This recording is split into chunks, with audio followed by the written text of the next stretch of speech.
So we're here today for the Unity is Strength event with LFC Foundation and our friends at the Hillsborough Survivors Support Alliance, and also put a focus and a lens on how we can unify as football clubs and football club charities to come together within our communities across the country to provide a unified outlook into reducing or hopefully eradicating tragedy chanting in all forms.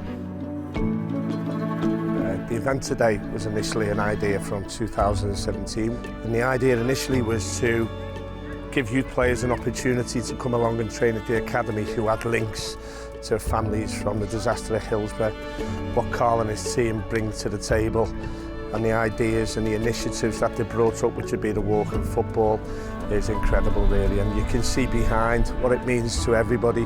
What does it mean to a survivor and someone who works for the club? Well, it's special for me.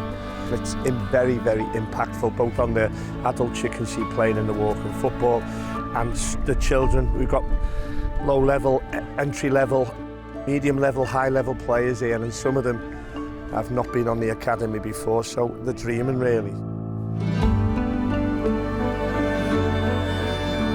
Tragedy chanting, obviously it affects virtually every club in the country at this point. It's got something that they can connect to it.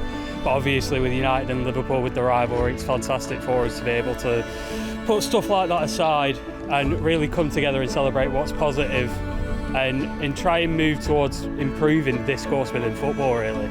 I think this is a great day, brings everybody together, and it's great to see smiles and faces and everybody talking, communicating with each other.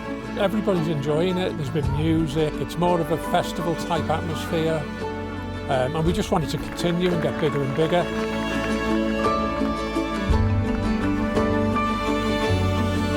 The big thing and the big focus is around ensuring that we come together as a unified approach across all the football clubs.